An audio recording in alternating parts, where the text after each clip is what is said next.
Juez dicta prisión preventiva a la prefecta de Pichincha, Paola Pavón, por el presunto delito de rebelión. Además, la Fiscalía allanó la vivienda del esposo de la asambleísta Gabriela Rivadeneira. Ministra de Gobierno confirmó que las protestas en el país dejaron 6 fallecidos, más de 1.300 detenidos y 1.500 heridos. De estos, 435 son policías. Presidente Lenín Moreno nombró a un nuevo jefe del Comando Conjunto de las Fuerzas Armadas y al comandante de la Fuerza Terrestre. Por disposición de la Agencia Nacional de Tránsito, se anula el incremento en los pasajes de transporte urbano inter e intraprovincial. En Quito, la tarifa regresa a 25 centavos. En lo internacional, balacera en Puerto Rico deja 6 muertos. La policía halló más de 1.000 casquillos en la escena del crimen. Además, edificio de 7 pisos se desplomó en Brasil. Se reporta un muerto y varias personas atrapadas.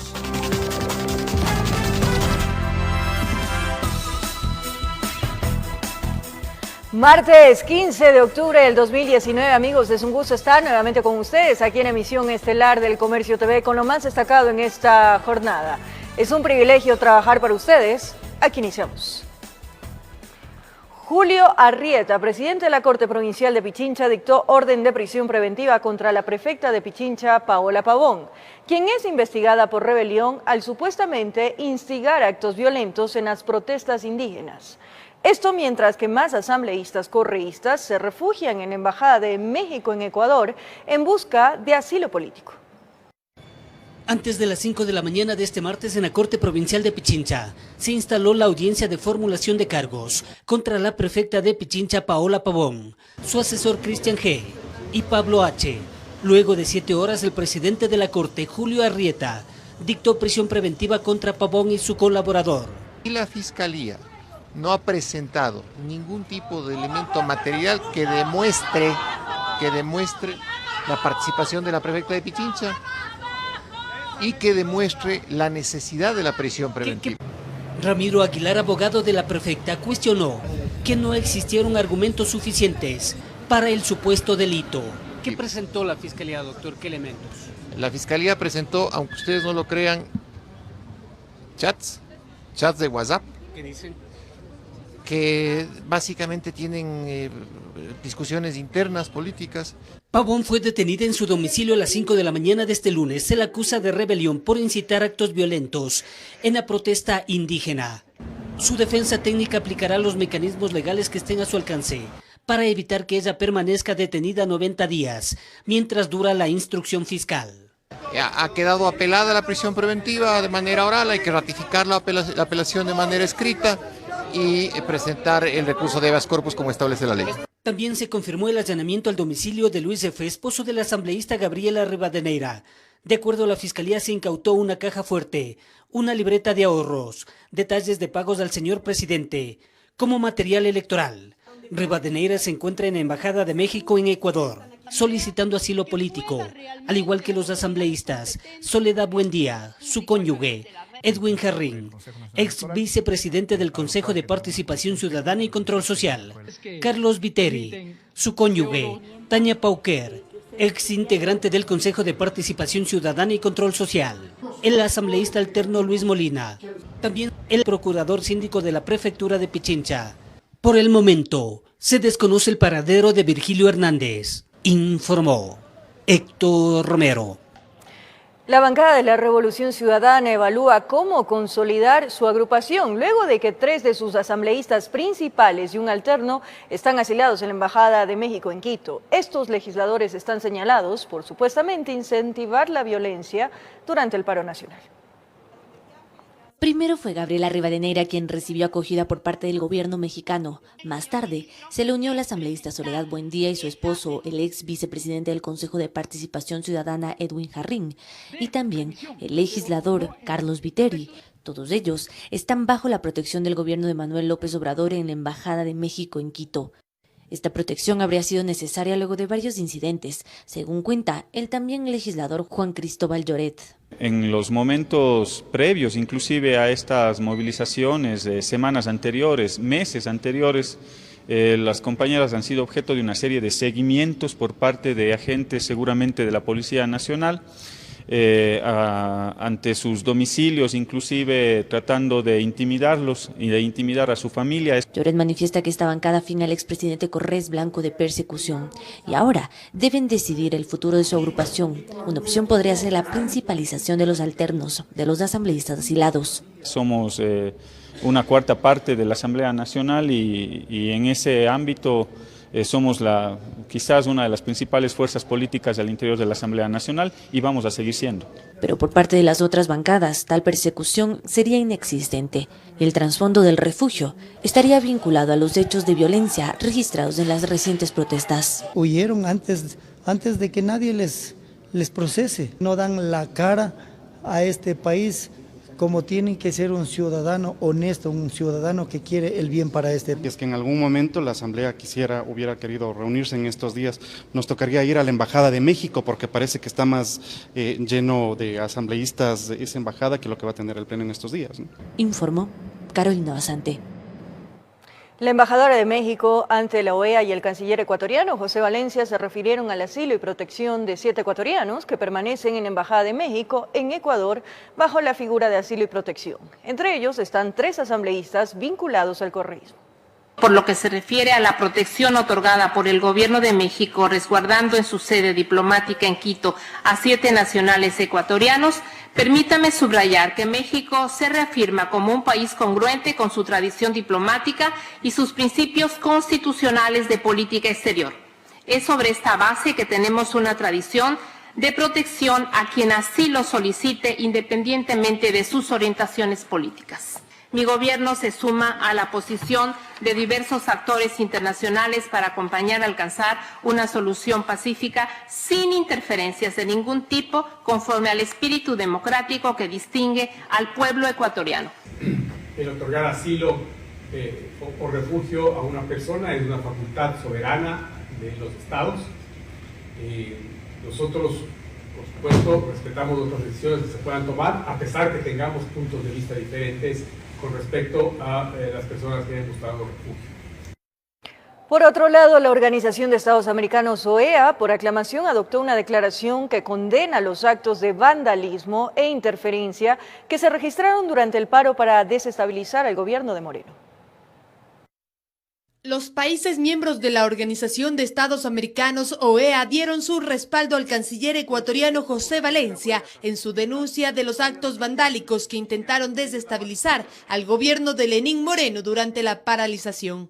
En su exposición ante el organismo internacional, Valencia contextualizó lo que ocurrió en el país y enfatizó sobre los hechos de violencia suscitados, señalando que muchos de ellos fueron planificados. Los violentos e infiltrados atrás de las manifestaciones tienen una agenda muy específica, una agenda política con propósitos espurios. El canciller señaló que 41 ciudadanos venezolanos estarían involucrados en las protestas, algo que considera alarmante. Ante esto, el representante de la oposición venezolana ante la OEA se pronunció. Esos venezolanos detenidos no son inmigrantes que se hayan salido de Venezuela buscando una mejor vida, son agentes del gobierno de Maduro.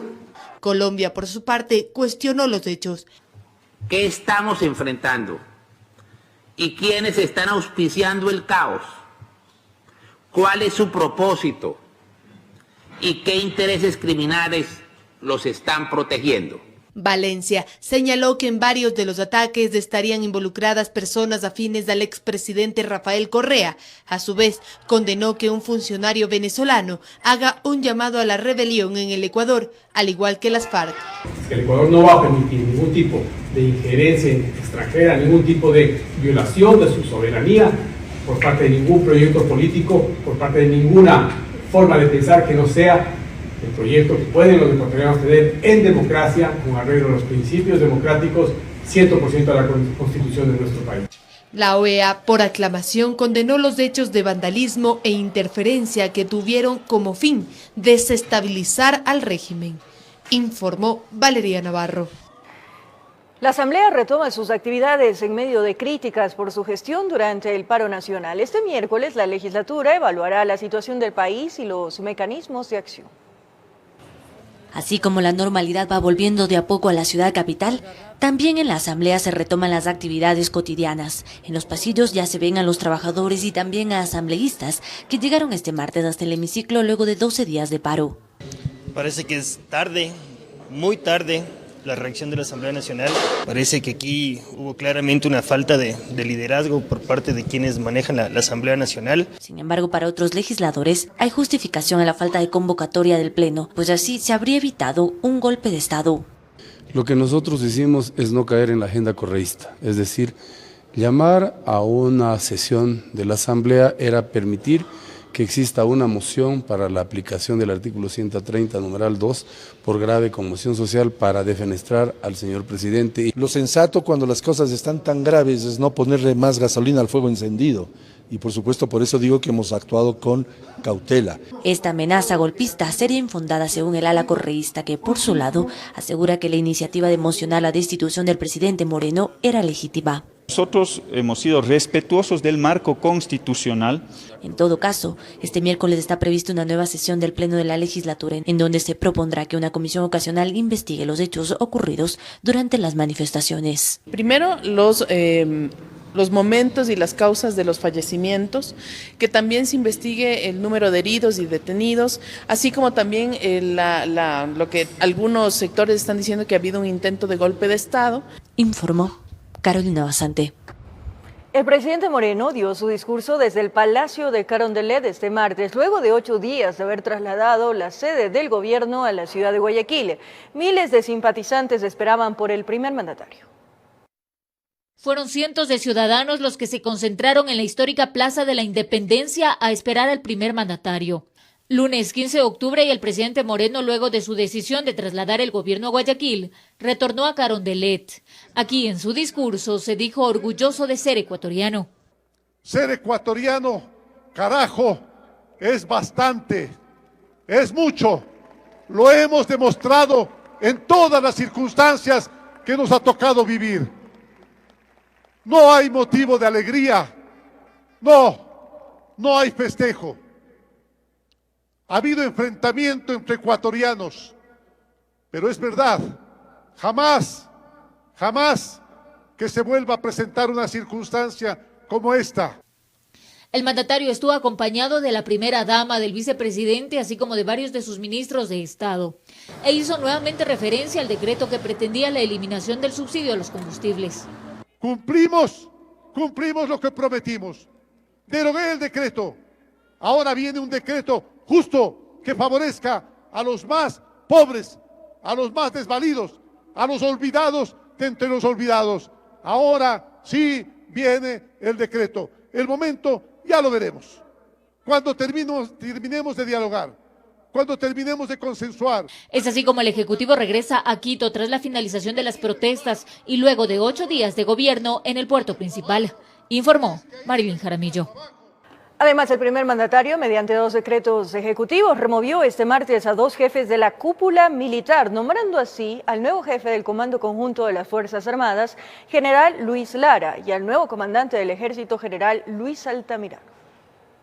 Mediante los decretos ejecutivos 895 y 896, el presidente de la República, Lenín Moreno, removió este martes 15 de octubre al jefe del Comando Conjunto de las Fuerzas Armadas, general Roque Moreira, y al comandante del Ejército, general Javier Pérez. En su lugar, se designó como nuevo jefe del Comando Conjunto al general Luis Lara y comandante de la Fuerza Terrestre al general de brigada Luis Altamirano.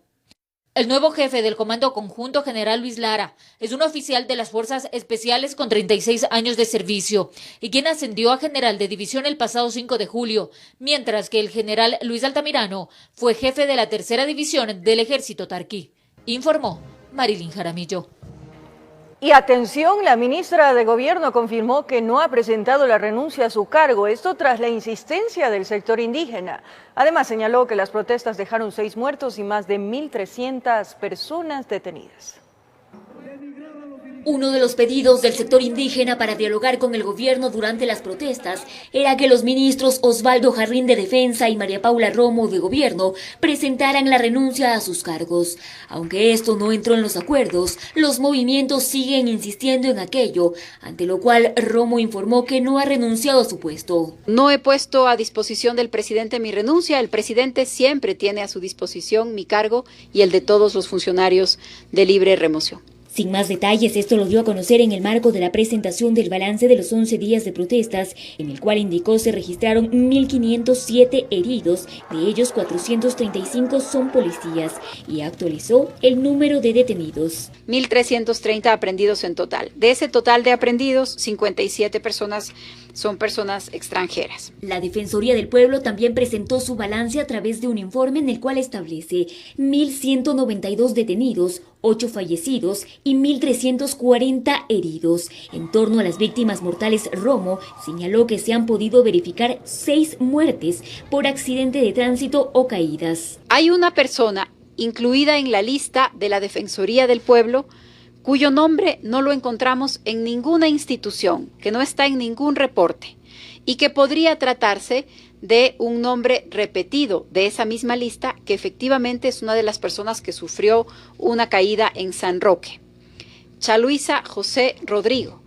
Coincide como José y Chaluisa con el otro nombre, pero hay un segundo nombre distinto, por eso en la lista de la Defensoría del Pueblo aparecen como 2 personas distintas. Sobre la octava persona dijo existe una investigación en Fiscalía y DINASED, pues es una muerte producida por arma. Este hecho se produjo en Cumandá, no se produjo en las zonas en donde habían los enfrentamientos o la actuación de la policía. Entonces, este es un dato relevante para las investigaciones para saber si se trata de una muerte violenta que sucedió en la ciudad de Quito o si está de alguna manera relacionada con las manifestaciones. En cuanto a las afectaciones a los bienes de la Policía Nacional, las autoridades indicaron que son 108 vehículos, entre motos, patrulleros y un blindado, además de varias UPC. Son 31. En Bolívar, Chimborazo, Cotopaxi. En el Distrito Metropolitano de Quito tenemos 18 UPCs atacadas, en Pastaza, en Pichincha y Sucumbíos. Finalmente, Romo destacó que pese a las versiones surgidas en torno a personas supuestamente desaparecidas, informó que no existe una sola denuncia de aquello. En Quito informó Adriana Rojas. Más de 1.500 personas heridas se registraron durante los 11 días de protestas a nivel nacional. El mayor número se presentó en la capital. Conozcamos algunas historias. Es Mauro Chicaiza, de 26 años. Pertenece a la unidad de mantenimiento del orden Humo de la Policía Nacional. Durante las jornadas de protestas, custodió los exteriores del Palacio de Carondelet. Lamentablemente, los enfrentamientos con los manifestantes le costó su ojo izquierdo.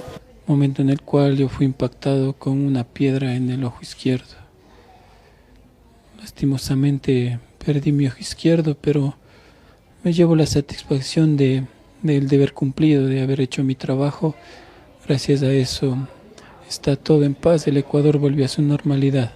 El apoyo de su familia y el de la institución ha sido fundamental para mantenerlo de pie, señala, pues en las próximas semanas recibirá una prótesis para su ojo, así lo explica el cirujano Danilo Chávez. La prótesis es estética, no es funcional, por lo tanto realmente nuestro compañero perdió la visión del lado izquierdo. Y es por ello que se siente ansioso por regresar a su trabajo, ya que está próximo a graduarse junto a sus compañeros de promoción como agente Humo. Seguir haciendo lo que yo hacía, tal vez ya no pueda hacer algunas cosas, pero yo me siento motivado, me gusta mi trabajo y quiero seguir haciéndolo. En medio de una emotiva calle de honor, Mauro salió del hospital a descansar a casa. Somos los primeros, somos los mejores, somos policías contra delincuentes, toda la vida, hasta el fin. Pero no solo policías y militares resultaron heridos, pues civiles del otro lado, como lo relata Carlos Romero, también sufrieron graves afectaciones. Nos dirigimos por la avenida 10 de agosto y en ese momento los policías comenzaron a lanzarnos bombas lacrimógenas, las cuales una de esas, que era una bomba de proyectil, me golpeó en la parte izquierda del rostro, casi a la altura de la sien. lo cual me causó una pérdida del nervio de la ceja. No tengo el nervio de la ceja, no puedo alzar la ceja, no puedo levantar la ceja, y una arteria estaba rota. Casi me desangro, en ese momento me llevaron al hospital. Su convicción de lucha social lo llevó a unirse a las manifestaciones desde el lado humano, pues junto a sus amigos y compañeros se encargaron de recolectar y entregar las donaciones. Nos unimos nosotros también, nos unimos en la lucha de los indígenas, porque eso en realidad nos afectaba, todas esas medidas nos afectaban a todos.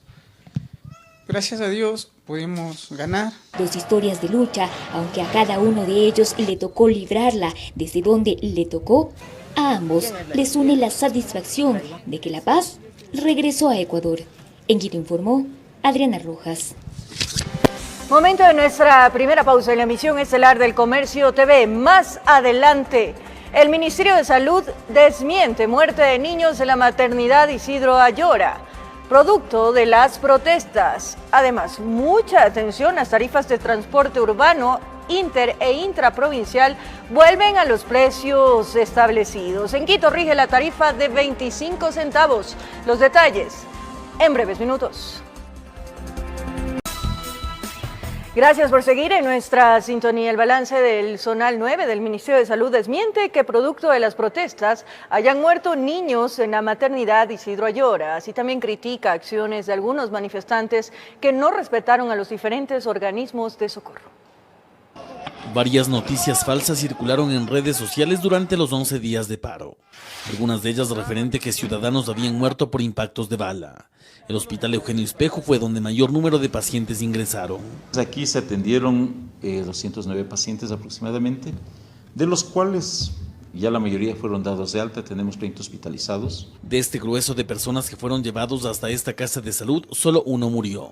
Así lo confirmó el coordinador de la zona 9 del Ministerio de Salud. ¿Cuál fue la causa? Una caída de 2 metros de altura aproximadamente, con traumatismo craneoencefálico, una fractura de cráneo, una fractura en el antebrazo izquierdo, fractura de Cole se llama. Toda esta información, nos dice Gavilanes, fue corroborada este martes por una comisión de derechos humanos, la Defensoría del Pueblo e incluso miembros de la organización indígena. Realmente lo más grave que tuvimos fue ese paciente fallecido, 3 pacientes en cuidados intensivos que están en mejores condiciones, ya no están tan críticos, parece que van a salir rápido. Sobre las bombas lacrimógenas que supuestamente se habían lanzado en maternidad Isidro Ayora, también se desmintió. Se señaló que durante las manifestaciones solo una de ellas cayó en el lugar. El gerente del hospital lo que hizo en ese momento fue avisar, pateamos esa bomba, sacamos esa bomba lacrimógena e inmediatamente lo que se hizo fue sellar ventanas y a los niños llevarlos junto a su madre. Por lo tanto, no hubo asfixiados, no hubo muertos. En algún chat estaban enviando que hay 30 niños muertos de la maternidad. No es cierto, no hubo ni un solo niño muerto en la maternidad, ni una sola persona falleció en la maternidad de Isidro Ayora. Este funcionario nos dice que todo el personal médico que trabajó durante las protestas cumplió con profesionalismo sus funciones. De ahí que critica el actuar de ciertos manifestantes. Tuvimos 7 ambulancias dañadas, apedreadas, rotas los vidrios, grupos que íbamos a atender en Hualo, en otros sitios que fueron agredidos. Acciones que, según señala, sobrepasaron la protesta. Ambulancias saqueadas, ambulancias que no podían llegar de un destino a otro, nos abrían las ambulancias, nos buscaban a veces que teníamos bombas, no sé qué estarían buscando, y nos agredieron. El monto total de daños producidos en estas unidades médicas del Ministerio de Salud en el Distrito Metropolitano de Quito serán contabilizadas antes de esta semana.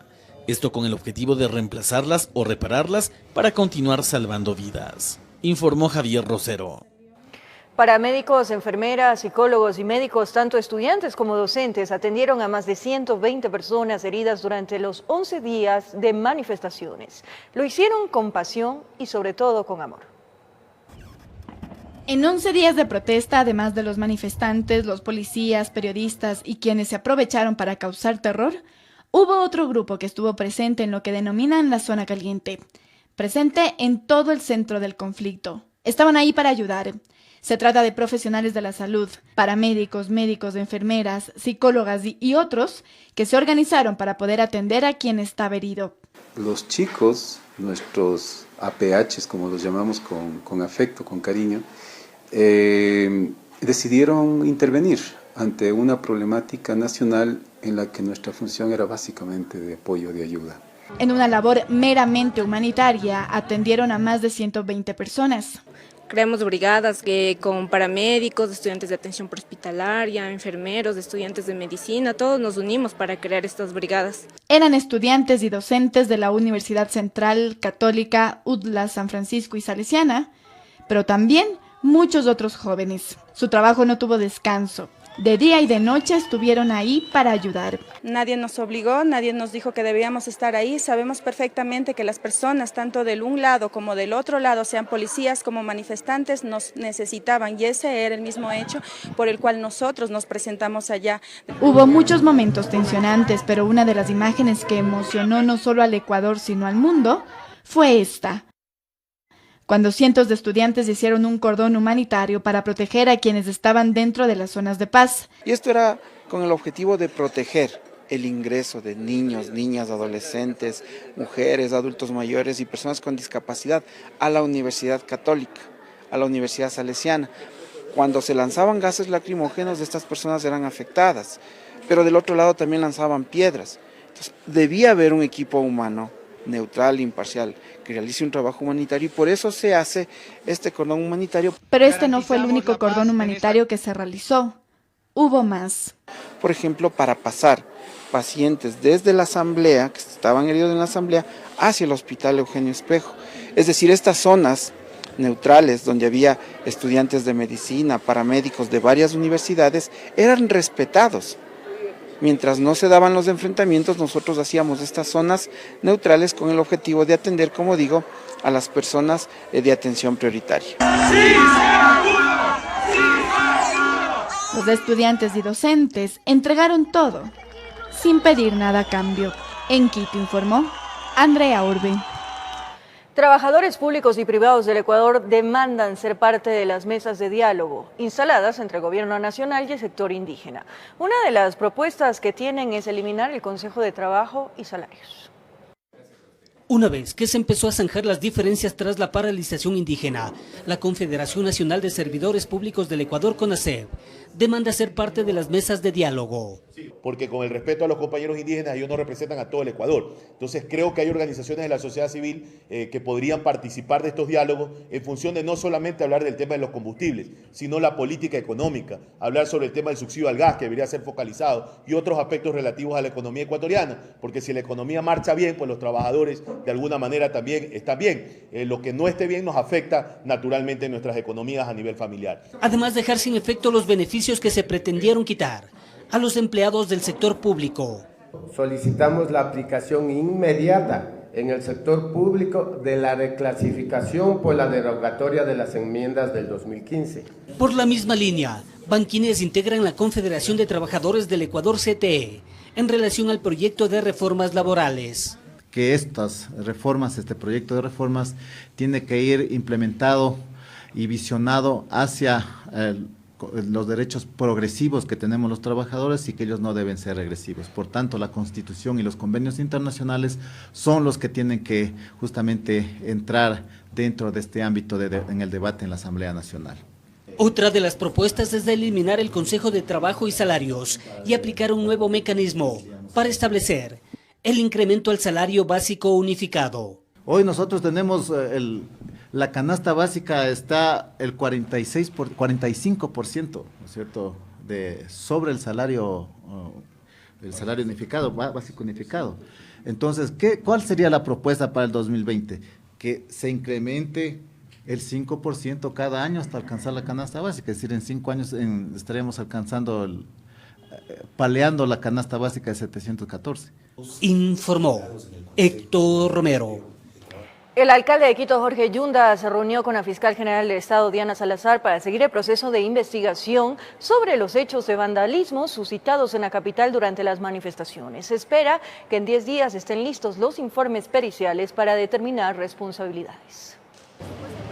Tras las primeras evaluaciones, el Cabildo confirmó que el espacio del centro histórico con mayores daños inicia en el sector de San Blas y termina en la Plaza de Santo Domingo. Y hemos visto que las vías, que hay casas, que hay iglesias que están afectadas. Sin embargo, aún no es posible determinar el monto económico que se deberá invertir en el casco colonial para reconstruir todos los bienes afectados por el vandalismo suscitado en medio de las manifestaciones. En tanto, una comisión especial municipal adelanta acercamientos para solicitar ayuda internacional. Ya ha contactado a varios países hermanos que realmente están empeñados en ayudar a la capital y eso es bueno. Se espera que en 10 días estén listos los peritajes de la Fiscalía e informes del Instituto Metropolitano de Patrimonio y así se pueda contabilizar el tiempo que se necesitará para la remediación de la urbe. Esto supera más allá de los $500.000. Por lo cual el alcalde de Quito se reunió con la fiscal general del Estado, Diana Salazar, para insistir en la importancia de determinar a los responsables de los daños ocasionados a los bienes patrimoniales.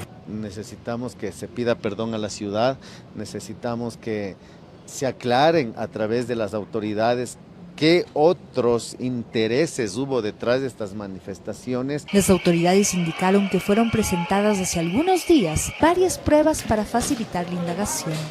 Hemos documentado con videos, hemos documentado con lo que se ha circulado en las redes sociales, hemos documentado con los reportajes de ustedes, de los medios de comunicación, las fotografías y más las cámaras de las propiedades privadas y de las entidades públicas. Informó Sofía Vintimilla. Las tarifas de transporte urbano, inter e intraprovincial vuelven a los precios establecidos anteriormente en todo el país. Tras la nueva disposición de la Agencia Nacional de Tránsito, en el caso de Quito rige la tarifa de 25 centavos.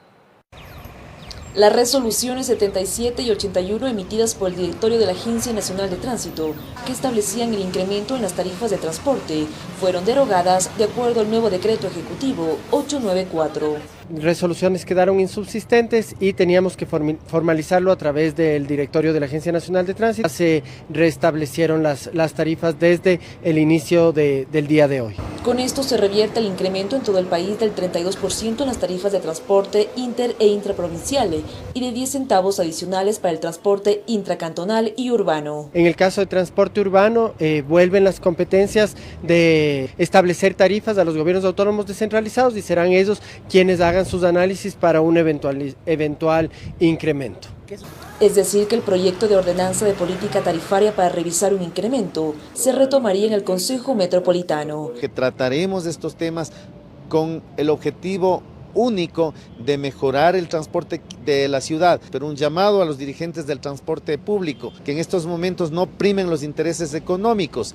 En el caso de Quito rige la tarifa de 25 centavos. En varias unidades de buses sí se cumplió con la disposición de las autoridades de tránsito. Está pagando lo normal, o sea, como era antes, los 25 centavos, no hay ningún problema con nadie.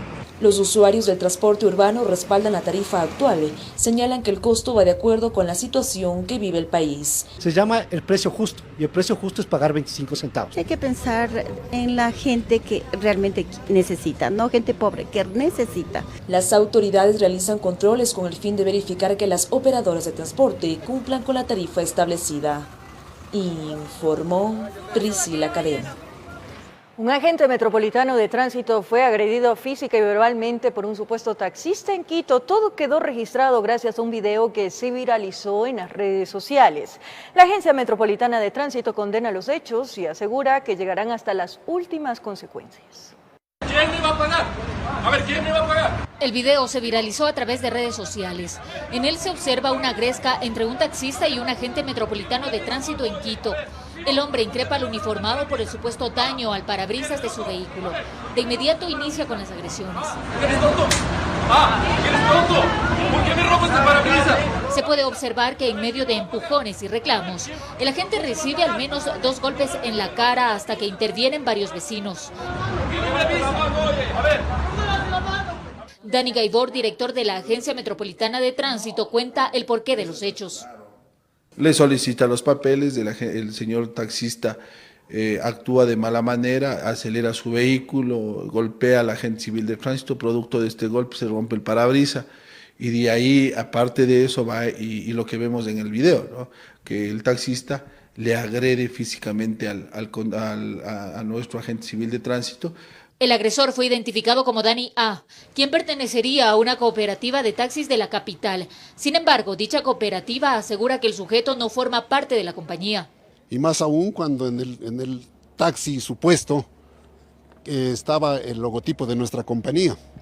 Haciendo las averiguaciones respectivas, el señor en ningún momento es socio o accionista de la compañía y por lo tanto ese taxi no es legal. Mi nombre es Dani Aguirre.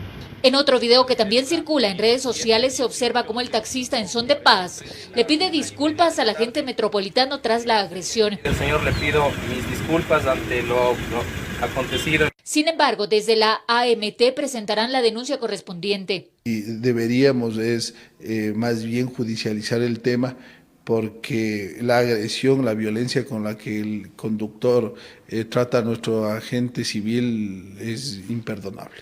Según la entidad de control, hubo al menos 300 agentes civiles de tránsito agredidos durante los 11 días de paro. Que recibieron agresiones de la ciudadanía, insultos, golpes, piedradas.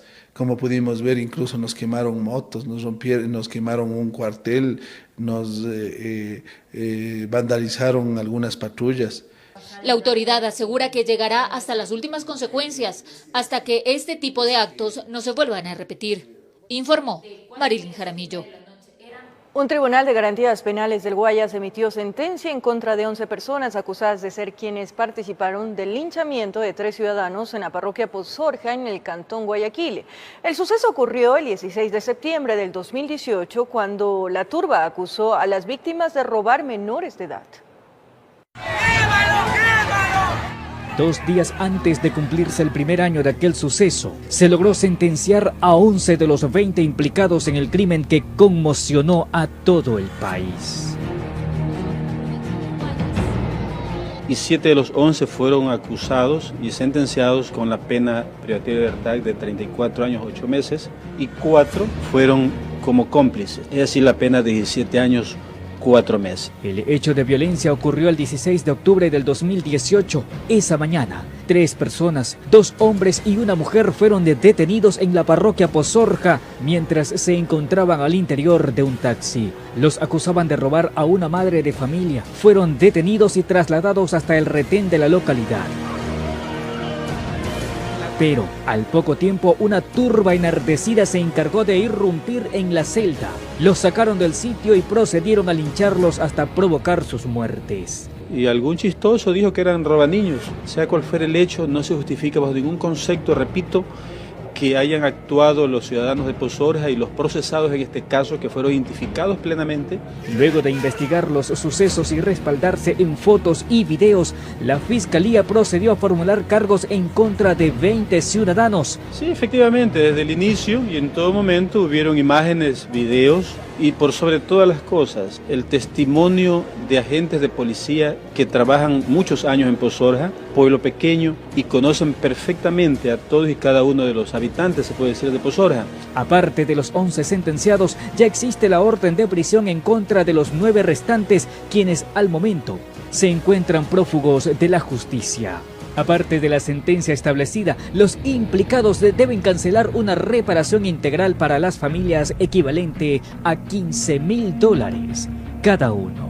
Hay personas que están huérfanos, niños que han quedado desamparados y lógicamente el tribunal pues dispuso el pago de una indemnización como manda la ley. Informó José Morales. Un nuevo corte comercial en el Comercio TV más adelante. Lo más destacado del acontecer internacional en España: por segundo día consecutivo se registran fuertes protestas en Barcelona. Los manifestantes catalanes exigen la liberación de 12 de sus líderes. Además, en Brasil, al menos un muerto y una decena de desaparecidos deja el derrumbe de un edificio. Ya regresamos aquí en TVC.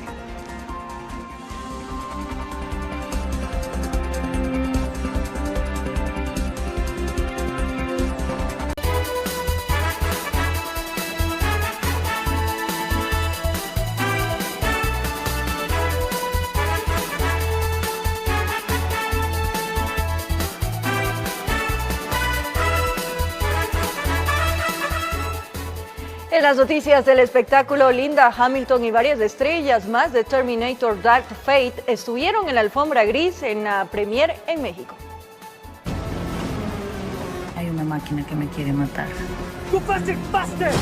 La producción hollywoodense Terminator Dark Fate se estrenará el próximo 1 de noviembre, pero en México se realizó el preestreno con los personajes de la cinta. Las estrellas de la película visitaron el país azteca para presentar la producción del largometraje de James Cameron. En la alfombra gris realizada en el Parque Toreo estuvieron presentes Diego Boneta, actor conocido por su papel en la serie de Luis Miguel, la colombiana Natalia Reyes, Mackenzie Davis y la emblemática Linda Hamilton. Esta última fue la más esperada por los fanáticos de la saga, ya que en los primeros filmes grabados en la década de los 80 interpretó el papel de Sarah Connor, uno de los personajes más queridos de la industria. My name is Sarah Connor. También asistió el director de la película, Tim Miller, quien trabajó en otros exitosos filmes como Deadpool, Thor y La chica del dragón tatuado. James Cameron, productor del largometraje, envió un mensaje a los fanáticos mexicanos a través de un video que fue proyectado en el evento. Terminators, enough of a resume for you. How do we stop this thing? Con realización de Andrés Castillo, informó Mauricio Sánchez. Liam Hemsworth ya superó a Miley Cyrus y presume a su nueva novia australiana en las discotecas de Nueva York. Han pasado 2 meses desde la separación de Miley Cyrus y su esposo Liam Hemsworth, y desde entonces el actor se recluyó en la mansión de su hermano Chris en Byron Bay, Australia, sin contestar ninguna de las preguntas que le hacían los reporteros que le acechaban día y noche. Ahora los días de esconderse de los paparazzis terminaron. El actor fue visto en Nueva York de la mano de Madison Brown, una de las actrices de la serie Dynasty. Los dos viajaron en metro, dieron un paseo por el vecindario West Village y almorzaron juntos al aire libre en la terraza del restaurante italiano Sana Brown's. El pasado fin de semana la pareja volvió a presumir su amor en la ciudad de los rascacielos. Hemsworth y Brown salieron por la noche y estuvieron en 2 clubes. Al salir, los dos australianos se mostraron muy cariñosos. Se abrazaron y compartieron un dulce beso sin que les importara la presencia de los fotógrafos. Las imágenes del nuevo romance de la estrella de los Juegos del Hambre demostraron que está preparado para rehacer su vida tras el fracaso de su matrimonio que duró poco más de 8 meses. Con la realización de Andrés Castillo, informó Sara Naranjo. Y el artista mexicano Alejandro Fernández levantó sospechas de un nuevo romance. Desde el día en que te miré. El cantante Alejandro Fernández sostiene un posible romance con la modelo Ana Paula Valle, quien es 25 años menor a él. De la mano, de repente Un programa de espectáculo mexicano captó a la pareja en actitud muy cariñosa y después la modelo fue vista en algunos de los conciertos de El Potrillo. Ana Paula además apareció en el video para la canción Caballero, el más reciente sencillo del cantante, en donde se relata una historia de amor con un beso al final incluido. No se sabe si fue en la grabación de ese material donde la modelo y el cantante comenzaron su relación, pero sí es un hecho que se siguen en sus redes sociales y que Alejandro le ha dado me gusta a todas las fotos de la modelo. El cantante no ha confirmado ni negado la relación con la modelo, y en una reciente entrevista reconoció que su mayor fortaleza es hacer las cosas francas y transparentes, mientras que su mayor debilidad es hablar de lo personal. eres la mujer que más me gusta en el mundo. Con la realización de Andrés Castillo, informó Sara Naranjo. Y ahora es momento de saludar a Andrés Benavides porque tenemos buenas noticias para el deporte ecuatoriano, porque la selección femenina del Deportivo Cuenca tuvo un importante triunfo. Además, se viene el Clásico del Astillero. Así es. Hola, ¿qué tal, Mafer? Buenas noches, y a nuestros amigos aficionados un saludo muy cordial. En efecto, gran satisfacción por el Deportivo Cuenca, que ya está en cuartos de final en la Copa Libertadores de América a nivel del fútbol femenino. Mientras tanto que el Clásico del Astillero, Emelec se juega o no el clásico del año. De esto y más les hablamos en TVC Deportes. Veamos cómo va este fin de semana con el Barcelona también. Yo voy a poner toda la buena energía, André. Está bien. Bueno, que tengas un excelente programa. Gracias. Gracias, amigos, por su compañía, cariño y sobre todo, fiel sintonía. Un grande.